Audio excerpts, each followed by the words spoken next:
Hello. I have the pleasure of introducing Brooke Moore and Lynn Tomlinson, who are here to talk to us about learning partners through spirals of inquiry. And I also have the honor of working with both of these fantastic educators. Brooke Moore works in Delta as the District Principal of Innovation and Inquiry, and Lynn is the Director of Instruction in West Vancouver. And we've all worked together through the Transformative Educational Leadership Program with Linda and Judy. And I know this is going to be a fantastic presentation on inquiry, and we touched on it a little bit yesterday, and I know it's going to build on that. So thank you so much for coming and sharing your knowledge and expertise with us. Good morning, everyone. So we're using a microphone for this session. We'll have to keep remembering to turn it on in between switches. We're really excited to talk to you a little bit about a model for inquiry-based learning, the Spirals of Inquiry, a book written by Linda Kaiser and Judy Halbert, who are close friends of ours. We've worked with them for many years, and part of our work was looking at case studies that different teachers had worked on throughout the province, and that's moved on to Aboriginal education now as well, and really thinking through an inquiry model to get to deeper learning, to help kids find out how they can be the best they can, to help teachers really think about pedagogy and deeper learning. And we've been really excited with our first session this morning and also moving now to the mentorship piece. So as you're beginning to plan for next year, we'd like this session to be a bit of a working session so that you have some value added, and by the end of it, you have something to take back and think about for next year. So there will be a lot of interaction. There'll be a little bit of walking in the halls, and we're excited to share with you today. So I'll pass it over to Brooke. Thank you. So the first thing we're going to ask you to do is to notice that there are index cards on your tables, and we're going to work through an assumption stack. So the deal is that you take an index card, one per person, and on that index card you'll write 2 or 3 assumptions that you have about inquiry. It could be student inquiry, like when students are engaging in inquiry. It could be as professionals as you engage in inquiry, so more like teacher inquiry or educator inquiry. Any of your assumptions. For example, one of Lynn's and mine too actually was that inquiry needs to take a really long time. I assumed it, actually with the first time I did with students, it took a whole term. And so that was an assumption that I was working with from the start. So list your assumptions, and then we're going to, after a few minutes, we'll give you some time to shuffle and choose and discuss those assumptions. This is a really good chance for you to think on your own. So if you could just do your assumptions solo at the moment, because we will be discussing them with your groups.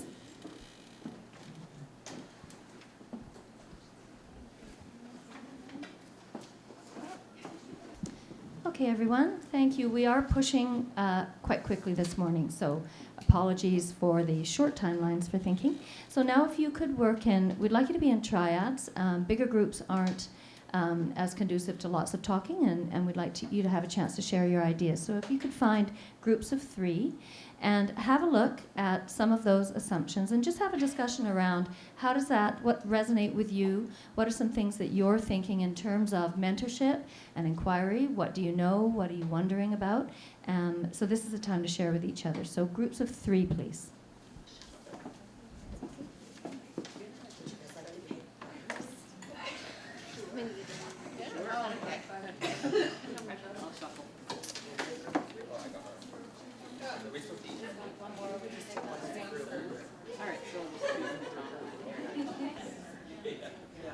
So a lot of assumptions and some experiences with inquiry that you've had so far have been surfaced.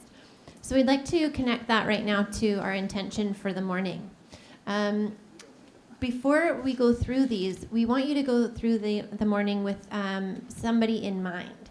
And by somebody, I mean a class. So Helen Timperley asks us, who's your class? So maybe you're a grade 5 teacher, you want to think about your students.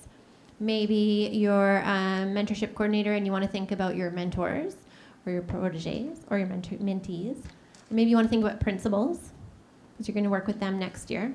So who is your class that you'd like to think about and have front of mind throughout the next hour and 15 minutes? Okay. Give me a nod when you've got that in mind. Okay. Okay.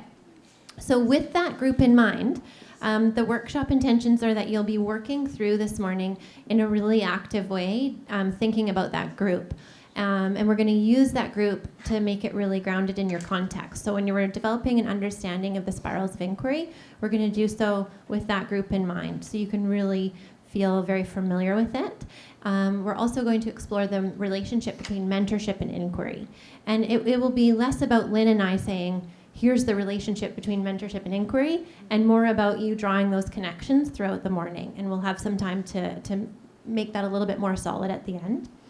And we're going to be preparing for next year. So we're actually going to take you through a super accelerated version of the spiral of inquiry. And when I mean super accelerated, I mean in an hour and 10 minutes. Like, intense.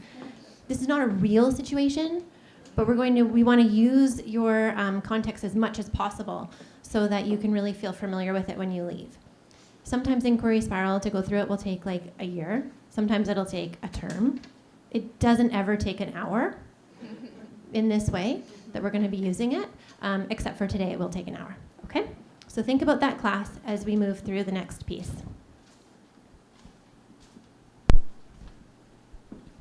Okay, this morning we talked about two really important aspects that we'd like you to frame your thinking around. And we did find at the back of the room, at the end of our workshop, these handouts. So obviously yesterday, you've probably had someone draw these to your attention, which is fantastic.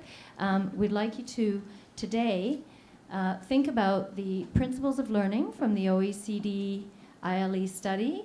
And we will have those articulated in the following slides so that they're sort of embedded in your thinking. So the social context of learning, the learner at the center, both adult and child, making sure that you're always cognitive of the horizontal connections. How can you connect with community? How can kids make this real life learning? So the OECD principles and then the First Peoples principles of learning. So as the spiral was developed, Linda and Judy spent a lot of time and a lot of work researching on the OECD principles and working with people in the province on the First Peoples principles of learning. So it's a powerful sort of fluid thread throughout your work. Okay, so this is the model for the spirals of inquiry.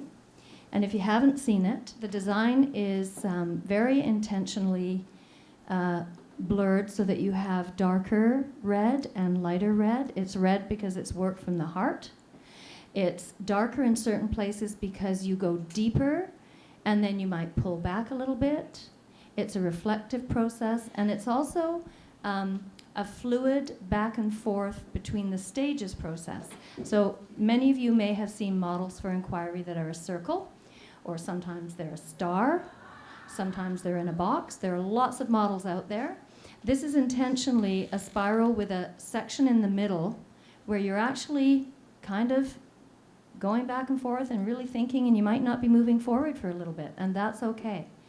It's also really important to note that you will go back and forth. You won't follow from scanning to focusing to developing a hunch, learning, taking action, and checking. You will very often be scanning, going back and scanning.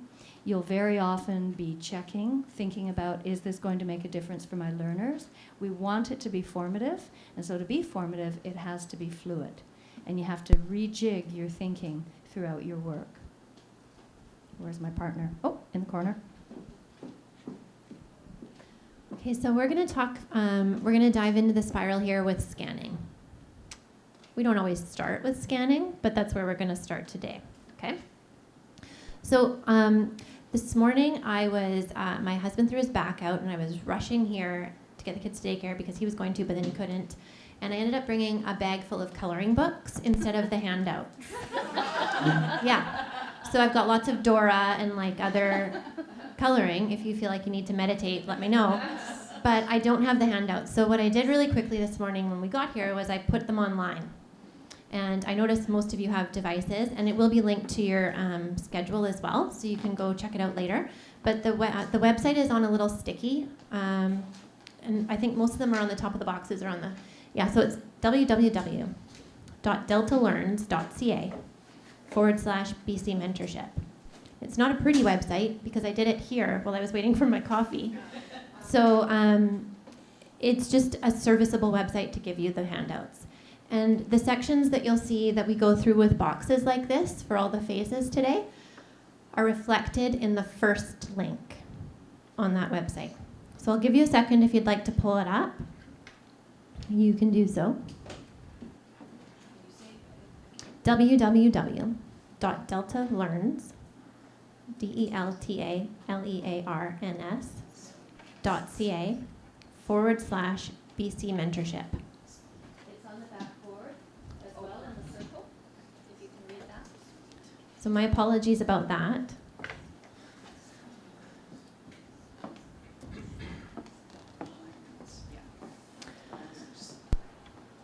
So if you open up that first link, it's going to take you to an article, which we've taken bits of and put on our slides. Okay.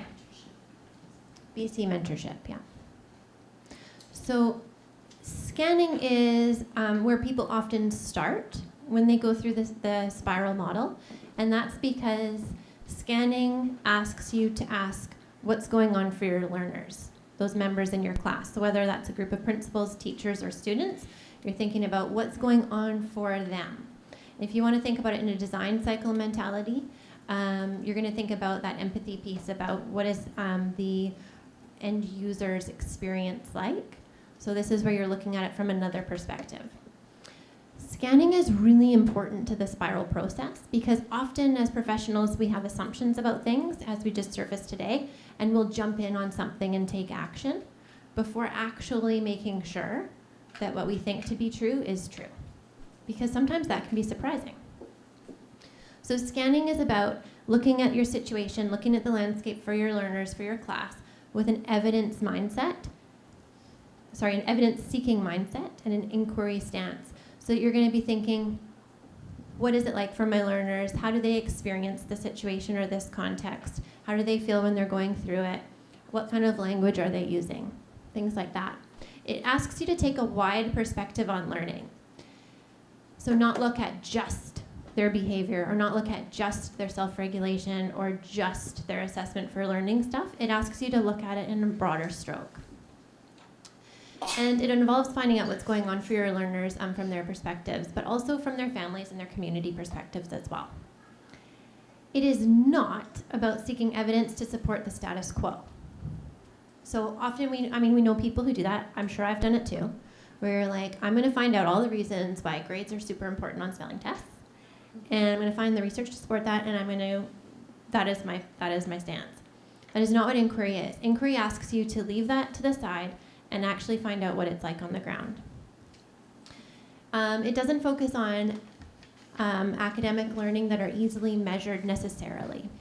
So we're not looking for something that can be summed up in a nice percentile baseline and then compare it to something later on, although it certainly can involve that, but it doesn't exclude other types of less easy to measure experiences or situations or results. And it's not always what about professionals think, although professionals are certainly key players. It really is about that experience for your learners, for your class. So we're going to try an activity here to lead you dive into scanning because of whatever scanning is and what it is not. To get started on it can actually be kind of intimidating. Okay, so if I'm supposed to take a broad look at all my learners and figure out what their experience is like how do I do that? So because, as we mentioned before, the research base of the spiral, we can actually use those lenses to dive into that scanning process.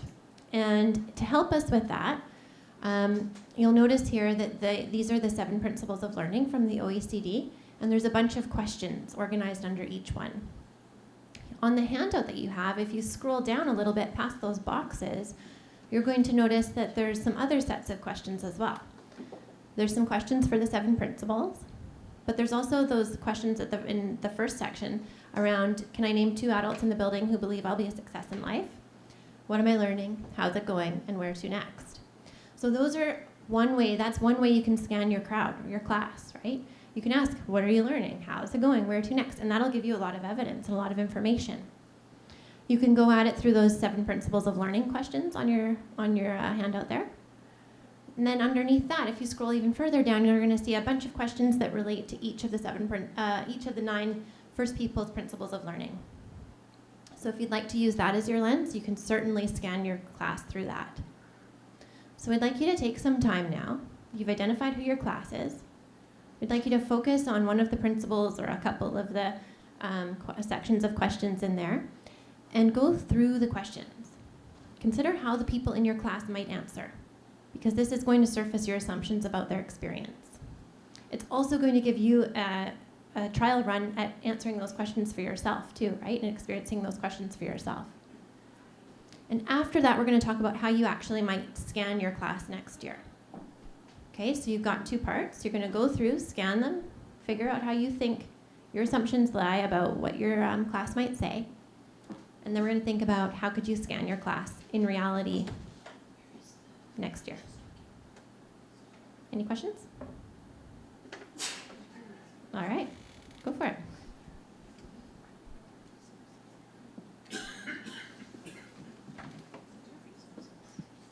So if you could now share ways with your table, with your group, your 3 people, share ways about how you might scan your class next year, whoever that class might be.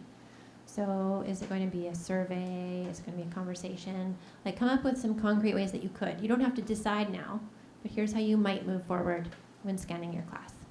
And then we're going to report out kind of what we hear as we go around eavesdropping on you. Okay. So we learned from our morning session that at this point we did a little checking, scanning and checking in our session this morning, and we realized that at this point it would be important for you to have a few little ideas from each other to sort of keep you on target with what would you do if you were scanning. And so I heard one idea here, and I'm just going to have you share. Sorry, name, Shelley. So I teach grade 4 and 5, and so last year for reporting, I had the student do a self-assessment on how they were feeling about the different subjects. So they had to grow a garden, so they would have, along the bottom, we had like math and language arts and gym and art and all the different subject areas, and they had to draw a plant that reflected their learning. So if they saw themselves as a math kid, they'd have a big tree, and if it was gym and they weren't sportsy, you might be a vine with a leaf, and that was it. So I thought if you could take some of these learning areas and have them at the beginning of the year give sort of how they felt about it, and then you can take it a step farther and at the end of the year revisit how their trees or their plants are doing and whether they would make them grow or not. Any other ideas someone would like to share? Tashi. So I'm finding it difficult today to think about my class for next year because I just finished this process for this year. So I'm going to share something that I learned. And I asked the 4 questions of all the mentors and proteges, and I had about half respond. And the information from those responses was so rich. So the one example is that when asked about their learning focus, a huge chunk of them, the most common response was assessment. And I took that as a really positive sign about the work that we're doing, because they were identifying a learning focus that actually we know has a huge impact on student learning. So I really think we can't underestimate the power of just the simple 4 questions. The people who believe you'll be a success, what are you learning, how's it going, and where to next. There's so much rich information in there, and so I would encourage everyone to really keep using those questions. Thank you. Anybody else? Okay, so we'll move on to the next phase of the spiral, and this is focusing. So focusing is where you actually make the decision to get going on something. And after all of this rich scanning and creating that landscape, which we know is so important and may take a significant amount of time, you do have to at some point decide what you will focus on. And it will require a collection of information and really understanding accurately what that information means. It'll build on strengths and help you gain clarity. And it'll also be important that there are some common things that come up when you're scanning. You want your learners to really own what you're working on. And so as you're doing your scanning, you'll find some common areas that will be important to your learners, and that would be your target areas. So you don't want to focus on things that you've just decided are important. Otherwise, your learners won't really take ownership and pay attention and make progress. You don't want to assume that you've got it all figured out and that you don't need to keep going. So if it's something that you know is a problem area and you've dealt with it before, you don't want to make those assumptions. So it's really important to honestly look at the measurements and evidence you've taken in that scanning process and be brave and to take the leap to focus in on something. You really, at the top, it says, where will concentrating our energies make the most difference? That's an important piece. Don't spin your wheels on a really small thing that isn't really going to make a huge difference for your learners. Even if it's something you're really passionate about, and sometimes that's hard, student engagement, that might not be what came up in your evidence. And so really taking those brave steps is important. So moving to the hunch. Now when we talk about the language of the spirals, this one word often comes up as a bit of a block. It's, what is a hunch? What do you mean? Is that a hypothesis? And so we want to take some time to just sort of think about the word hunch. It's directly related to your focusing, and it's directly related to intuition. So you may get all kinds of pieces of evidence that are leading you one way, but you've worked with these learners for several months, or you've been in your district for years, or you've been involved with those adults for the past 3 decades, which happens, and you have an intuition that something has to happen for them to move forward, and don't disregard your intuition. It's a really important part with the hunches. I keep going to the wrong laptop here. We've got 2 running. So Brooke's going to just talk to you a little bit about that, developing a hunch. Thank you. So honoring your intuition and your gut feeling, you also look at the scanning information and what you've chosen to focus on. And then you're developing an idea about what might be contributing to that situation. And if you look at what developing hunches is on the left, it's about getting those deeply held beliefs out on the table about our own practices. And practices that we can actually do something about. And it's checking our assumptions of our, for accuracy before we move on. It's more interesting, I think, to look at what hunches is not. It's not a general brainstorm of all the possibilities why this situation could be occurring. It's not obsessing over everyone else and issues over which you have no influence or limited influence. So if you think that kids are not engaged in class, and you are attributing it to their situations at home, there's very little you can do about what happens when they go home, right? But there's a lot you can do about what happens when they're in your classroom. So focus your hunch on that. It's also not about venting about the past or fuming about the present. Everybody has a narrative and everybody comes with some baggage. And so to spend all your time spinning your wheels around that isn't productive. So you want to actually articulate something about the situation. And it's a quick example. It could be a question and it could be a statement. It doesn't have to be one or the other. When I was teaching after my first year, I thought, oh gosh, I've learned a lot. My kids really haven't. That's not great. So what is up with that? And as I focused in, I decided to focus on the assessment piece. And my hunch became, my marks, the grading practices that I was using, are distracting the kids from using feedback. So that was a statement. If I'd framed it as a question, it could have been, if I remove marks from my regular routines, will kids' learning deepen or improve? So that could have been a question. Either way, doesn't matter, but to articulate it in a question or a statement is key to moving on and taking action around that. My body language is moving her along. Did you catch that? Sorry, Brooke. So what we'd like you to do now, because we do feel that you've had a lot of time to sit in this hot little room, we'd like to move to a bunch of hunches. And this is going to be your opportunity to think with a partner, take a little walk, get some air in the halls, and think about some of your own hunches, share them with a partner, brainstorm back and forth. So it's a bunch of hunches walk, and we'll give you probably till 25 after, I think. We're trying to watch the clock. So have a go. We'd like you to walk with someone that you don't know. So walk with someone different. It's a good way to share. Okay? Thank you. So once we've had a chance to really focus in on one particular area based on our intuition, and we have a hunch as to where we think we need to focus our energies, then you would want to begin to plan the new learning. And it's really important to think about your new learning. It must be, most importantly, connected to changing the learning experiences of your learners, so your class. It's directly linked to that focus that you started with. It's about understanding new ways of doing things, improving your practice, making changes, and it needs to be sustained and supported over time. So it's not a one-shot deal.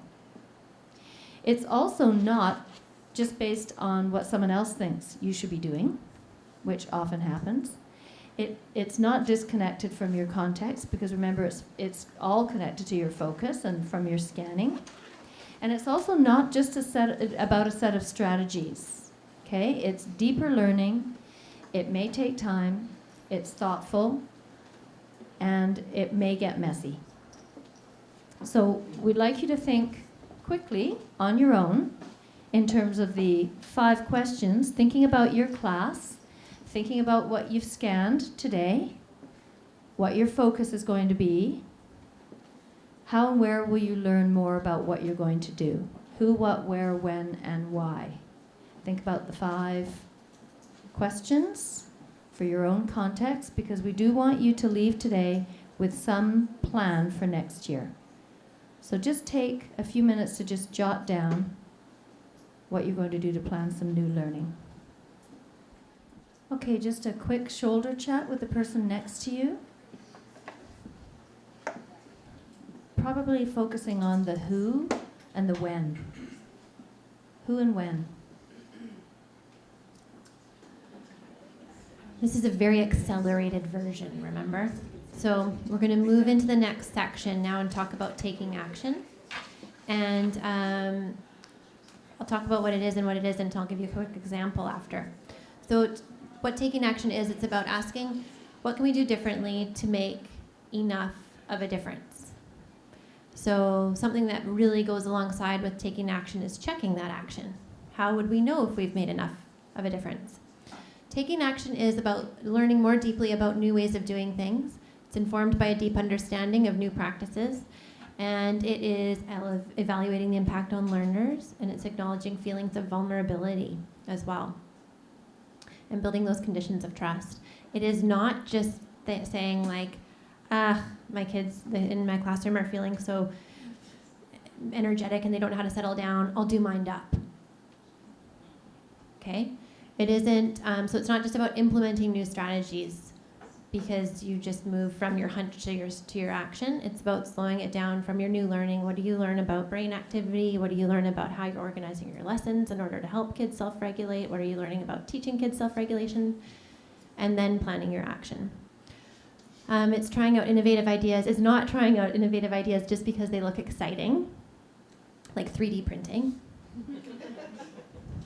It's not doing something different and failing to monitor the effects on learners, and it's not assuming everybody feels okay about the change. Not everyone's going to love that you're trying out 3D printing as part of your action. So how do you make that safe, and how do you make that transition for people to that change is a big question about how you're going to take that action. So a quick example to give it more context. I told you about my hunch earlier. If I get rid of the distraction of grades, maybe kids will focus on their feedback more. There's a lot of new learning I had to do before I took action. Luckily, I had a summer to do it, plus the year prior when I'd been going to the network. So I learned a lot more about assessment for learning, and then I designed specific action based on what I had learned. And then when the time came to start with a class, I started using those different routines. And it came from a place of new learning as opposed to an assumption about just getting rid of marks. Have you ever just gotten rid of marks and seen it fail miserably? I have too. So it's really about grounding it in that new learning and then taking action from there.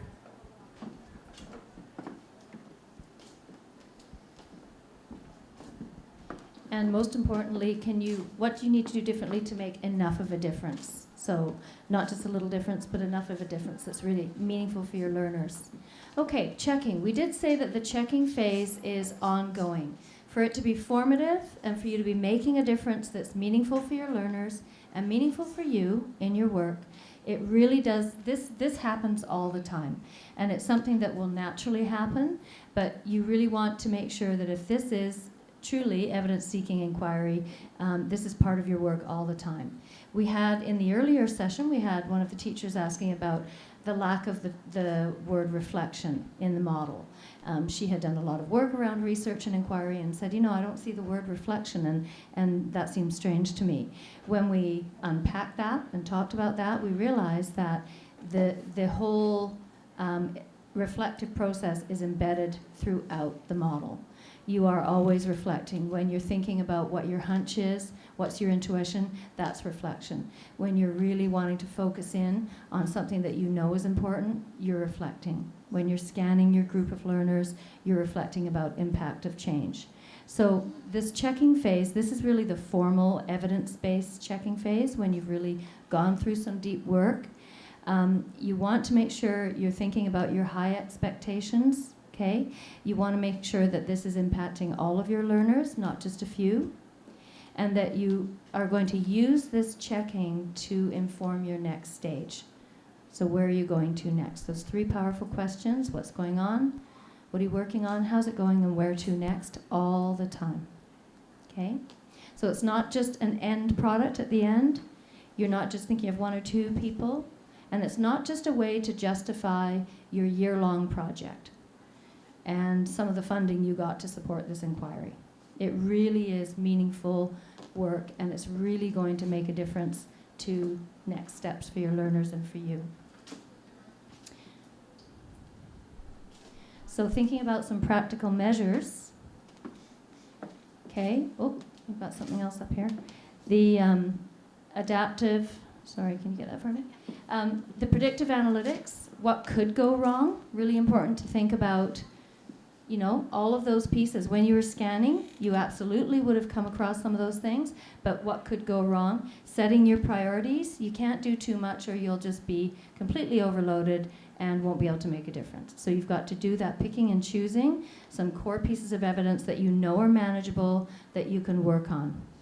The 3 questions, and then as we've identified today, most importantly for all of us, who are those 2 people in our system, whether it's in an office or in a classroom or in a school, in a department, in a district, who really know what we're doing, really care about us, and want us to be successful, and know who we can go to become successful. Okay? All right, meta.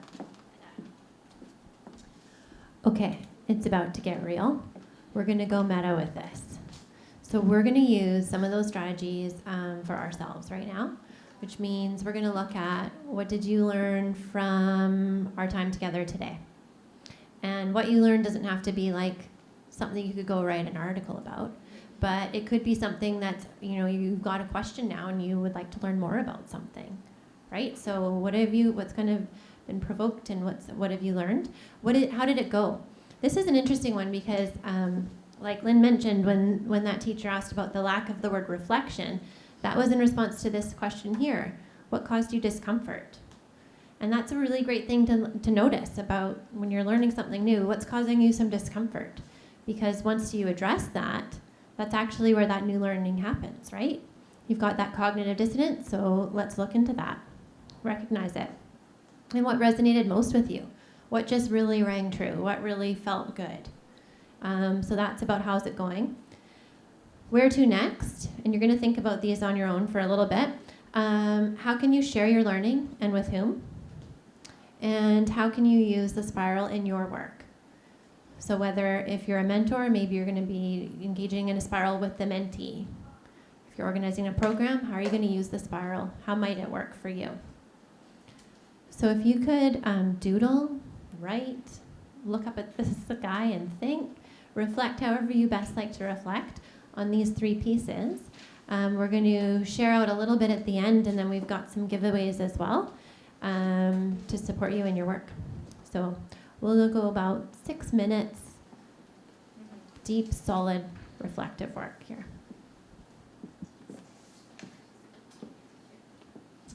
Okay. So we'd love to hear some of your ideas. Hope you can share them with us. And we have some great giveaways. We have a couple of copies of The Spirals of Inquiry. We have The Absolutely True Diary of a Part-Time Indian, Good Morning World, and Wob Canoes, The Reason You Walk. And that's it. So some great giveaways. And those of you who are willing to share your reflections, get a giveaway. That's how it works. It's all okay, lady in the back. Yeah, okay, go ahead then. Sorry, is it Linda? Lisa? Okay, Lisa. The big learning is I've heard a lot of the language around the spirals of inquiry, but I don't know, embarrassed or not to say, haven't really dug deep into it at all, and so for me it was really great to just go through the process. I know it was quick, but go through the process and really understand that, and to have the examples, and then that walking time we really got deep into one of the hunches I have around mentorship, and we work with a K to 4 group. And we work with them actually because I'm in Kelowna and we have UBCO, and so I'm part of working with some of the literacy course in their ETEP, in their pre-service learning in year 1 and year 2. So we have this relationship, and then they get hired by our district often, and so we know them now. We know them for the 3rd year, but they're in their 1st year of teaching. And so we know the learning they've done. We then pull them out for about 5 sessions, work with these teachers, and do some more learning. And then, say January, there's some teachers that all of a sudden they kind of come in, and the way they're talking, they're kind of drowning a little bit. And we're thinking, well, we know the learning you've done. We've asked to be invited in rooms, but they're kind of uncomfortable about that. So the hunches are, why is that not transferring? Why are they not able to do this? And so the hunch was maybe they're being more influenced by what's happening around them in the schools rather than their own developing beliefs and understandings about kind of the wise practice, right? And so the thinking around it, the next steps would be to maybe insist more about going into rooms and working alongside teachers, because we know that we can do all the learning here that we want, but then when we actually go in and you have to plan for 6 hours, and how's that going to look, and panic, and then there's more experienced teachers around you, and they're handing things to you, and this works great, and go ahead and do this, and kind of teachers lose themselves. So it's sort of that process. I know I wasn't very specific on that's great.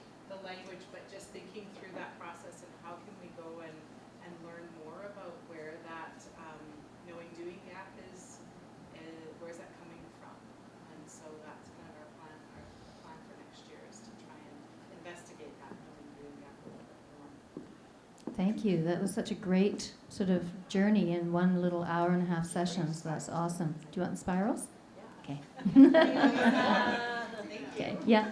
Perfect.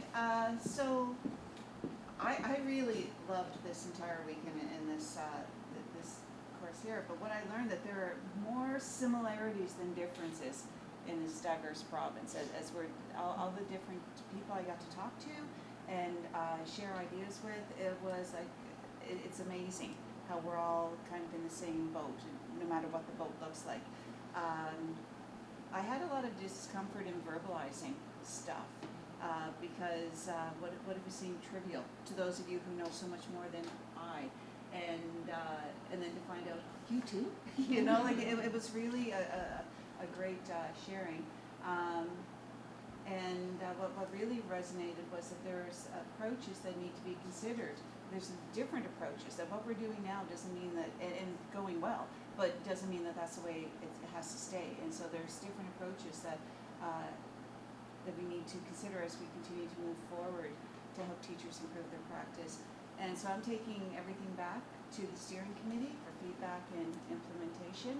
Hopeful implementation on a committee, but really hoping that when I get that Spirals of Inquiry book that I'll be able to And she's got utilize it. Yeah.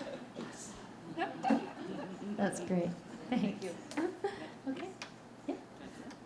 A couple things I appreciated because I have had some experience with the model, but I've been one of those people who have kind of felt like I wasn't the hunching part. So it was interesting for you to say that.